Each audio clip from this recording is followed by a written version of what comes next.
ಒಳ ಮೀಸಲಾತಿ ಏನ್ ಮಾಡ್ತೀರಿ? ಎಲ್ಲಿದೆ ಎಂಪರಿಕಲ್ ಡಾಟಾ? ಆಯ್ತಪ್ಪ, 15+3 ಒಳ ಮೀಸಲಾತಿ ಜಾರಿ ಮಾಡ್ತೀನಿ ಅಂತ ಹೇಳ್ತಾ ಇದ್ದೀರಲ್ಲ ನೀವು. ಆ 15+3 ಮಾಡ್ಲಿಕ್ಕೆ ನಿಮ್ಮ ಹತ್ರ ಅಂಕಿಅಂಶಗಳು ಏನಿದೆ, ರೋಸ್ಟರ್ ಏನಿದೆ? ಈಗಾಗಲೇ ನೀವು ಮಾಡಿರ್ತಕ್ಕಂಥ ರೋಸ್ಟರ್ ಇಂದ ಒಂದು ಸಮುದಾಯ 30 ವರ್ಷ ಯಾವುದೇ ಉದ್ಯೋಗವನ್ನು ಪಡ್ಕೊಳಕ್ ಆಗಲ್ಲ. ನೀವು ಮಾಡಿದ ರೋಸ್ಟರ್ ಇಂದ ಇವತ್ತು ಕ್ರೈಸ್ಟ್ ನಲ್ಲಿ, ವಸತಿ ಶಾಲೆಗಳಲ್ಲಿ, MBBS ನಲ್ಲಿ, ಇಂಜಿನಿಯರಿಂಗ್ ಸೀಟ್ ಪಡ್ಕೊಳಕ್ಕಾಗಿಲ್ಲ. ನೋಡಿ, ಸುಪ್ರೀಂ ಕೋರ್ಟ್ ನಿರ್ದೇಶನ ಇರ್ತಕ್ಕಂಥದ್ದು, ಅವ್ರು ಆರ್ಡರ್ ಮಾಡಿರೋದು ಓನ್ಲಿ ಒಳ ಮೀಸಲಾತಿ ಎಜುಕೇಶನ್ ಎಂಪ್ಲಾಯ್, ಶಿಕ್ಷಣ ಮತ್ತು ಉದ್ಯೋಗಕ್ಕೆ ಮಾತ್ರ ಅವರು ಸುಪ್ರೀಂ ಕೋರ್ಟ್ ನವರು ಆರ್ಡರ್ ಮಾಡಿದ್ದಾರೆ.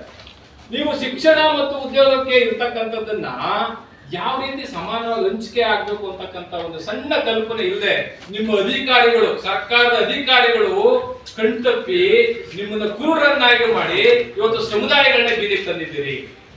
ಇದಕ್ಕೆ ನಿಮ್ಮ ಅಧಿಕಾರಿಗಳ ಸಂವಿಧಾನ ಮತ್ತು ಅದರ ಆಶಯಗಳನ್ನ ಗೌರವಿಸ್ತಕ್ಕಂಥ ಕೆಲಸ, ಸಂವಿಧಾನವನ್ನು ಎತ್ತಿಡಿತಕ್ಕಂಥ ಕೆಲಸ ಆಗಬೇಕಾಗಿತ್ತು.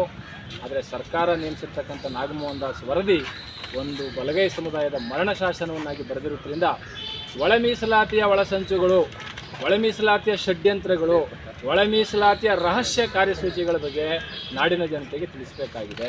ಒಳ ಮೀಸಲಾತಿಯು ವೈದಿಕರ ಕೈಗೆ ಹೇಗೋಯಿತು, ವೈದಿಕರಿಗೂ ಒಳ ಮೀಸಲಾತಿಗೂ ಯಾವ ಸಂಬಂಧ ಇದೆ, ವೈದಿಕ ಸಾಹಿಯ ಮಸಲತ್ತುಗಳೇನು ಅಂತಕ್ಕಂಥದ್ದನ್ನು ನಾಡಿನ ಜನರಿಗೆ ಹೇಳಬೇಕಾಗಿದೆ, ಸರ್ಕಾರಕ್ಕೆ ಹೇಳಬೇಕಾಗಿದೆ. ಆ ನಿಟ್ಟಿನಲ್ಲಿ ಬಂಧುಗಳೇ, 25ನೇ ತಾರೀಕು ಬೀದರಿಂದ ಚಾಮರಾಜನಗರವರೆಗೂ ನಮ್ಮ ಬಾಬಾ ಸಾಹೇಬ್ ಅಂಬೇಡ್ಕರ್ ಅವರ ಅನುಯಾಯಿಗಳು ಮತ್ತು ಅಭಿಮಾನಿಗಳು ಮತ್ತು ಸಂವಿಧಾನದ ಅಭಿಮಾನಿಗಳು ತಾವೆಲ್ಲರೂ ಸಾಮಾಜಿಕ ನ್ಯಾಯವನ್ನು ಎತ್ತಿಡಿದು ಏನಿವತ್ತು ನಾಗಮೋಹನ್ ದಾಸ್ ಅನ್ಯಾಯವನ್ನು ಮಾಡಿದ್ದಾರೆ, ನಾಗಮೋಹನ್ ದಾಸ್ ಮತ್ತು ಸರ್ಕಾರ ಒಂದು ಕಣ್ಣಿಗೆ ಬೆಣ್ಣೆ ಒಂದು ಕಣ್ಣಿಗೆ ಸುಣ್ಣ ಸವರ್ಲಿಕ್ಕೆ ಹೋಗ್ತಾ ಇದೆ, ಇದನ್ನು ವಿರೋಧಿಸಲೇಬೇಕು.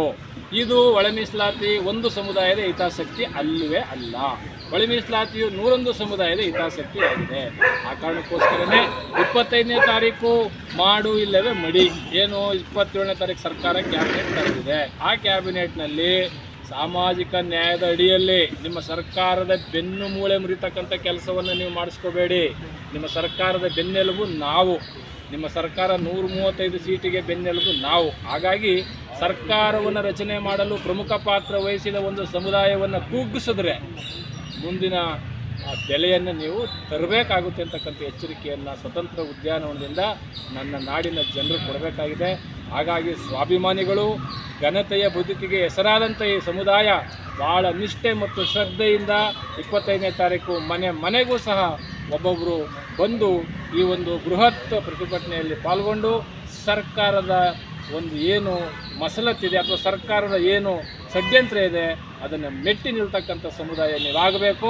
ಬಾಬಾ ಸಾಹೇಬ್ ಹೇಳ್ತಾ ಇದ್ದಾರೆ, ಹಕ್ಕು ಮತ್ತು ಅಧಿಕಾರ ನಿಮ್ಮ ಮನೆಯ ಬಾಗಿಲಿಗೆ ಬರೋದಿಲ್ಲ. ಹಕ್ಕು ಮತ್ತು ಅಧಿಕಾರವನ್ನು ಹೋರಾಟದ ಮುಖಾಂತರ ಪಡ್ಕೋಬೇಕು ಅಂತ ಬಾಬಾ ಸಾಹೇಬ್ ಅಂಬೇಡ್ಕರ್ ಹೇಳಿದ್ದಾರೆ. ಆ ಹೋರಾಟ ಇವತ್ತು 25ನೇ ತಾರೀಕು ಫಿಕ್ಸ್ ಆಗಿದೆ. ಆ ಹೋರಾಟಕ್ಕೆ ನೀವು ಸಜ್ಜಾಗಬೇಕು ಅಂತಕ್ಕಂಥದ್ದನ್ನು ನಾನು ಕರೆ ಕೊಡ್ತೇನೆ. ಯಾವುದೇ ಕಾರಣಕ್ಕೂ ಯಾವ ಸಮುದಾಯಕ್ಕೂ ಅನ್ಯಾಯವಾಗದ ರೀತಿಯಲ್ಲಿ, ಯಾರಿಗೂ ತೊಂದರೆ ಕೊಡದ ರೀತಿಯಲ್ಲಿ, ಯಾರಿಗೂ ಪ್ರಚೋದನೆಗೆ ಒಳಪಡದ ರೀತಿಯಲ್ಲಿ ಗಂಭೀರವಾಗಿ ಸಾಮಾಜಿಕವಾಗಿ ಮತ್ತು ಏನು ನಾವು ಸ್ವಾಭಿಮಾನದ ಘನತೆ ಬದುಕಂತೇನು ಅಂಬೇಡ್ಕರ್ ಇದ್ದಾರೆ. ನಾವು ಸ್ವಾಭಿಮಾನಿಗಳು, ಎಲ್ಲೂ ಪ್ರಯೋಗ ಆಗಬಾರ್ದು, ಎಲ್ಲೂ ಸಾರ್ವಜನಿಕರಿಗೆ ತೊಂದರೆ ಆಗಬಾರ್ದು. ಭಾಳ ಶ್ರದ್ಧೆಯಿಂದ ನಿಷ್ಠೆಯಿಂದ